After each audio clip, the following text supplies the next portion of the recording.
Looking for Scarface, Chapter 15. Thursday, January 10th, 1935. The next day, it's hot out. It was like this at home in Santa Monica sometimes. In the middle of winter, all of a sudden, we get a summer day. On the way home from school, Annie told me we're meeting at the parade grounds. Then we're going to head down to some secret spot where you can watch the convicts walk up to the cell house at 4 o'clock. Annie says they do this all the time. It isn't against the rules, and sometimes they even see Capone. When I get to our apartment, my mom's music bag and her hat are waiting at the door. I forgot to ask, what did Scout say yesterday? She asks. He said he'd try. See? She smiles at me. Was that so bad? Natalie paces back and forth in front of the window, digging at her collarbone with her chin. My mom stops and looks at me. She seems to be thinking of saying something about this, but changes her mind. Remember, just treat her like you would a normal sister. This isn't babysitting. Whatever you say, Mom, I say, watching Nat fuss with her clothes like something's too tight. What's the matter? I ask Natalie. She's fine, my mom answers for her. We've been all over. We've had a lovely day. My mom glances quickly at me and then away. She looks upset. It's just hot, that's all. My mom rubs her neck. She wants her buttons. Well, yes, my mom admits. But I'm sure once you take her out, she'll forget all about it. Mrs. Kelly says it's just a matter of redirecting her attention. My mom's voice isn't quite so sure as her words are. She and Natalie have clearly had a hard time today.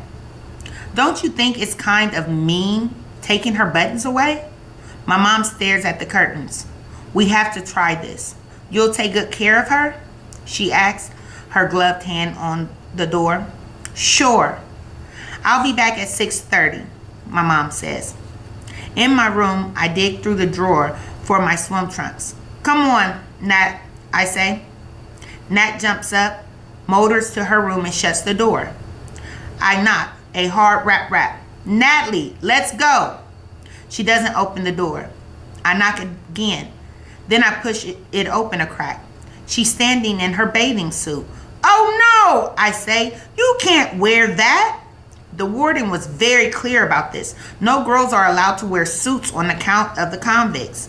But how in the world do I explain this to Natalie? It's hot and she wants to wear her bathing suit. That's what we did at home. Natalie, you can't wear that. Hot, she says. Yeah, I know, but you can't wear your bathing suit. Put on something cool, but not that. Hot, she shouts. Okay. You're hot, and I'm hot too. Moose cool. Moose bathing suit. You're a girl, Natalie, and it's you've got, girl parts. You have to keep covered up. It's not like home. How do I explain this to her? Moose cool, she repeats. There is no arguing with this. Back in my room, I put on my corduroys again, which is like deciding to bait each of my legs. I find Nat's dress and hand it to her. She hands it back. Moose hot. Natalie cool. She is almost smiling, her face full of victory. She's not about to change. She's not that crazy. I would laugh if it wasn't so frustrating. I don't want to miss the cons, but because I'm curious, first off, but also because now I have to prove I'm not a goody-goody. Nat fusses with her straps of her suit. That doesn't look comfortable, Nat. Why don't you put on your blue dress? You always like your blue dress. I rub her dress against my cheek. See? Soft. I'm just thinking I'm wasting my breath when Natalie starts to take off her suit. I walk out of my room and close the door. All done, Nat? I ask when I hear her come out. When I turn around, she's standing in the living room, totally naked. I can feel my whole face get red. Even the tips of my ears burn. I don't want to see my sister naked. No, you can't do that. I run to the front window and yank the drapes closed. Now she's in the kitchen lying on the floor. At least this is better. It isn't so bad from the back. I think about the time we took Natalie to my cousin Cricket's wedding. It was boiling that day too. And right in the middle of the ceremony, Natalie took off all her clothes off. But she wasn't so old. It wasn't like now. The clock in the mantle is ticking. 3:15. We're supposed to meet at 3:30. It takes 10 minutes to get to the west stairs on the parade grounds. I have 5 minutes to get out the door and a crazy naked sister on the floor. How does my mom get her dressed anyway? You can take your buttons outside, but only if you wear your blue dress. I get the button box from where my mom has hidden it inside the radio cabinet. What else am I supposed to do? I shake the buttons down by her ear and try to pull the dress over her head. She doesn't take it off. You have to wear your underwear too. I won't look. She doesn't move a muscle. Her bare skin looks so white against the floor. Come on, Nat, I plead. Swim, she says. You want to go swimming? Natalie, swimming. Okay, here's what we'll do. If you wear your blue dress and your underwear, I'll take you swimming. I have no idea where I can take her swimming, but I'll worry about that later.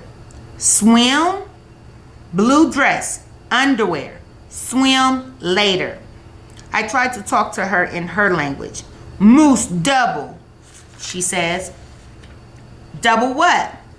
Double swear. I laugh. Yeah, okay, I double swear. Miraculously, she puts on her dress, her underwear, her socks and shoes, and we're out the door. 3:25. If we walk fast, we'll make it. But every time I turn around, Nat stopped to rub her toe on the pavement. Then we have to count the birds. I tried to get her to count and walk, but apparently this is impossible in Natalie world. I don't know what time it is when we walk across the parade grounds to the west stairwell. No one is there, but we can't be that late. I run down the stairs, leaving more and more distance between Nat and me. Then I hear them. I'm about to shout, wait up, when Piper says, come on, Annie. I've lived around prisons my whole life, but I've never been inside the cell house. All we ever do is watch the cons walk up. Big deal. Don't you ever wonder what it's like in there? We got the biggest gangster in the whole world here. Don't you want to shake hands with Al Capone? The laundry plan isn't even finished and Piper's already hatching another. I can't believe her. I strain my ears, but I can't hear what Annie says back. Annie's voice is soft and sweet. Piper's is loud and scratchy. Al Capone, Piper says, and then I hear a stumbling sound behind me. It's Natalie. She's on her feet, but a bush is whapping back and forth like she just tripped over it. You okay? I ask. What's that? Annie says. And then suddenly Annie and Piper appear. Piper makes a gravelly voice sound with her throat. What's she doing here? Piper asks. I tried to change the subject. Where are Teresa and Jimmy? Didn't you hear? Miss Madaman had a baby boy. Named him Rocky, Annie says. She wipes the sweat off her forehead. They have a bunch of relatives over to see the new baby, and Teresa and Jimmy have to entertain their cousins. Piper looks from me to Natalie and back again. Can't your mom watch her? She asks. She teaches piano lessons. How often? Every day, I mutter, glancing back at Natalie, who is using her dress to fan herself. We all get a good look at her ruffled underwear. Thank goodness she put them on. She better not do that when the cons are around, Annie says. They can't actually see us, right? I ask. Right, Piper says. Come on, they'll be up soon. The path is narrower here, so we go single file. Piper, then me, then Annie, then Nat. I've never walked over here, and suddenly it seems like a bad idea. I'm wondering if maybe I should turn around when I see a huge chain link fence that blocks our path. The fence is maybe 12 or 14 feet high with 3 strands of barbed wire run across the top. It goes up the hill where it connects to the yard wall and down the hill as far as I can see. Maybe even to the water, though I can't tell from here. In the distance on the other side of the fence, I see the steps that lead to the recreation yard. High up in the corner of the rec yard is a guard tower, no bigger than the one-man ticket booth. I imagine there's a guard with a Browning automatic training his sights on the convicts, watching to make sure they don't pull any funny business. That's where they go up? I ask. Piper doesn't answer. She's fiddling with the lock, a key in her hand. A big drop of sweat drips down my face. More drops follow, and my legs go stiff. You have a key? My voice croaks. Piper takes one look at me and snorts. Of course. You can't see them very well unless you go close. We do this all the time, Annie says. Her voice is kind. But can't the convicts see you? Nope. Not where we stand, Piper says. But we got to get in position before they come up the stairs. That's the important thing. You go ahead. I'll stay here. I try to make my voice strong and clear.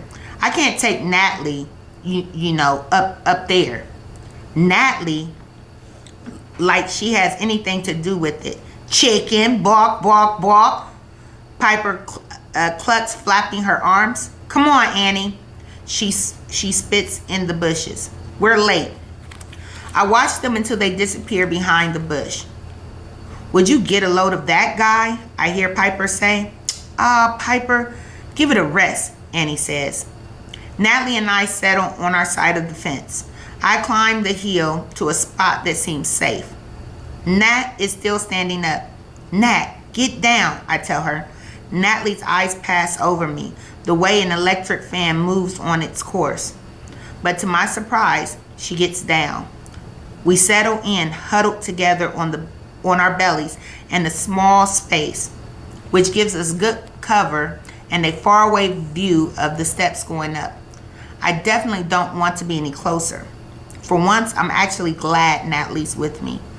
Piper would have been 10 times pushier if Nat hadn't been here, and Annie was clearly on my side.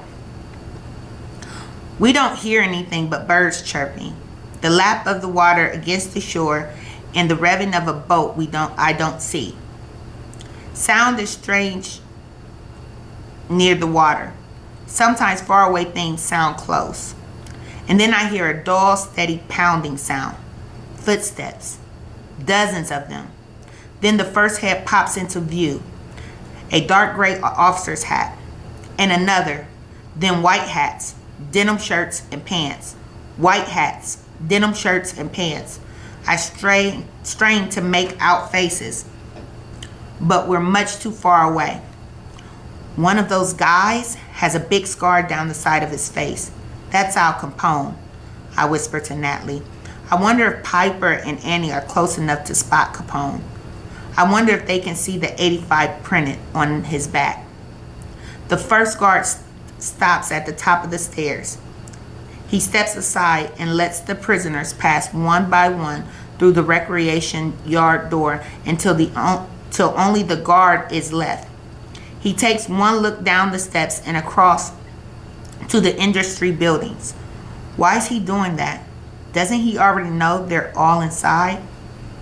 Nat is on her belly behind me, running her hand over the dirt, organizing it in little piles. She doesn't notice the men. She doesn't notice anything. She could be anywhere. Anywhere there's dirt.